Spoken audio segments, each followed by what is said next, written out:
Pernah lihat gambar badai topan dari satelit? Keren, sekaligus mengerikan.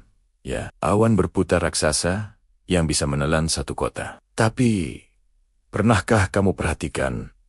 Ada satu bagian yang aneh di tengah-tengahnya, sebuah lubang yang tenang dan cerah, yang sering disebut mata badai. Kenapa ya? Di tengah amukan angin yang dahsyat, justru ada tempat yang paling damai. Aneh, kan? Yuk, kita bongkar rahasia di balik mata badai ini. Untuk mengerti mata badai, kita harus tahu dulu bagaimana badai itu terbentuk. Semuanya berawal dari air laut yang hangat, biasanya di atas 26 derajat Celcius. Panas ini membuat air menguap dan udara lembab di atasnya naik. Saat udara hangat ini naik, ia mendingin dan uap air berubah menjadi awan badai. Proses ini melepaskan banyak sekali energi panas yang membuat udara di sekitarnya semakin panas dan semakin cepat naik ke atas. Bayangkan seperti mesin uap raksasa di lautan. Nah, karena bumi kita berputar, ada efek yang namanya efek Coriolis. Efek inilah yang membuat udara yang bergerak ke atas tadi tidak lurus begitu saja, tapi mulai berputar. Di belahan bumi utara, putarannya berlawanan arah jarum jam. Di belahan bumi selatan, sebaliknya, searah jarum jam. Semakin banyak udara hangat yang diisap ke atas, putarannya jadi semakin kencang dan kencang. Inilah yang kita kenal sebagai badai topan atau siklon. Sekarang kita sampai ke bagian paling menarik.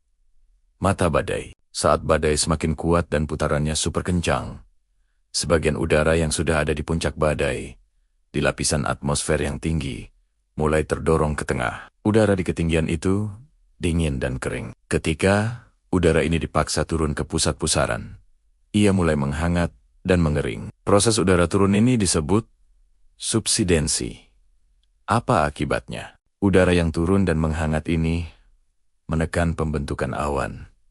Jadi, di area pusat itu, awan-awan seolah dibersihkan. Langit pun jadi cerah, dan angin menjadi sangat tenang.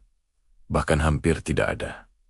Inilah mata badai. Jadi, mata badai terbentuk bukan karena ada sesuatu yang kosong, tapi justru karena ada udara yang turun dengan kuat di pusatnya, menciptakan zona tenang di tengah kekacauan. Ukuran mata badai ini bisa bervariasi loh, dari hanya beberapa kilometer sampai lebih dari 80 kilometer lebarnya. Bayangkan, kamu bisa berada di dalam mata badai selama 1 jam atau lebih, melihat langit biru dan merasakan angin sepoi-sepoi, sementara di sekelilingmu ada dinding awan raksasa dengan angin berkekuatan ratusan kilometer per jam. Dinding awan yang mengelilingi mata ini disebut dinding mata, dan disinilah bagian paling berbahaya dari badai berada, dengan angin terkencang dan hujan terderas. Jadi, jangan terkecoh.